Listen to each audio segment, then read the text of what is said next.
Hello everyone, Jolene here from Bookworm Adventure Girl. Welcome back, and thanks for checking out my channel if you are new.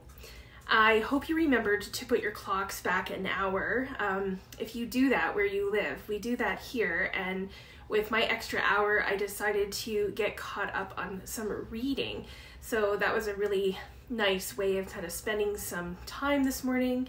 And today I am going to talk about the books on this year's Giller shortlist. The winner of the Giller Prize will be announced on November the 8th. So we will see if I am able to predict the winner this year. I am not going to go over everything in these books.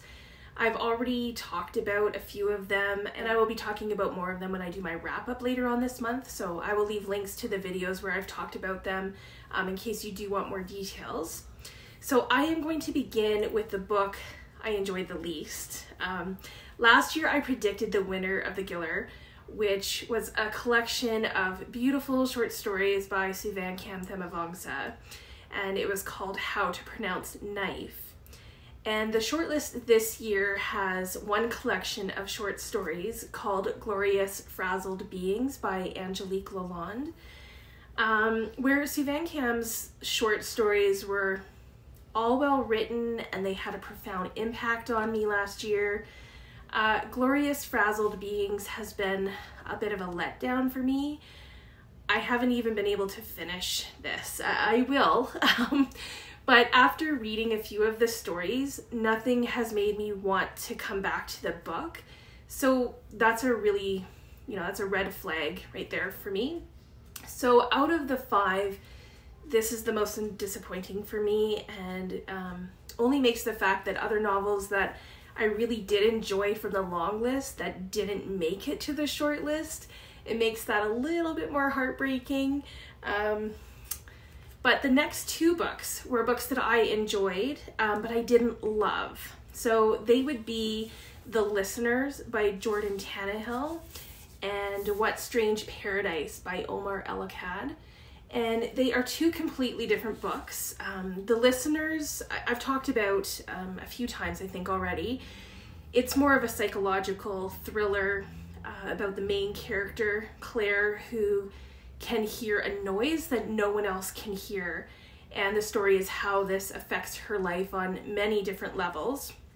And I really enjoyed the writing of this novel, and I enjoyed the concept of the story as well, and it did take me on an emotional reading ride. And then What Strange Paradise by Omar Akkad is it's the themes of this story, I think, that drew me in. It's a story about refugees and survival, and ultimately it's a story of hope. Amir is the main character, who is the only survivor from a boat of refugees that has capsized in a storm. And Vanna, the other main character, tries to help Amir despite their language barriers and the risks that it presents for her. So this story is told from alternating times before the boat capsizes and after the boat capsizes. And there are some really beautiful and heart-wrenching scenes in this novel, and the topic is certainly a timely one. Then the final 2 books that are at the top of my list, and I would not be disappointed if either of these novels were to win the Giller Prize. Fight Night by Miriam Toews is about 3 generations of women, and it's also a story about surviving, and how to survive in this world. And what I loved most about this novel is that it is told from Swiv's point of view, and Swiv is only, I think, 9 or 10 years old, if I remember correctly. And I also loved Swiv's relationship with her grandmother. And then finally, the book that I am predicting will win this year's Giller Prize is The Son of the House by Cheluchi Onyemalukwe Onuobia. This book grabbed me from the beginning and I could not put it down. This story is set in Nigeria, beginning in 2011, and it is about 2 women, Nwabulu, who becomes a housemaid at a very young age, and she's treated horrendously by her family and others.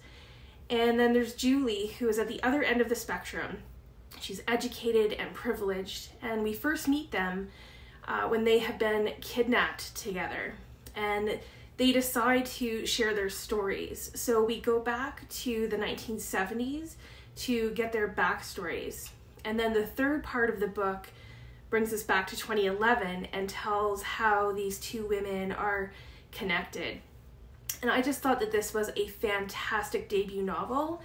This is the novel which I cared most about the characters. The writing was excellent, and the story was told in a real captivating way. I think Nwabulu is a character that will stick with me for a long time. And I also really loved how Nigeria and the Nigerian culture were brought into this story. It was beautifully done. So really, I could make a case for 4 out of 5 of the books on the list, but this is the one that I am hoping will take home the prize. So I will leave links below to the Giller Prize website and to the announcement that will take place on November the 8th at 9 p.m. That's Eastern Standard Time and 7 p.m. Mountain Standard Time. Please let me know what you think of these books and which novel maybe you are cheering for. I look forward to chatting with you in the comments. Thanks again for watching. I hope you enjoy the rest of your day, and don't forget to make every day an adventure.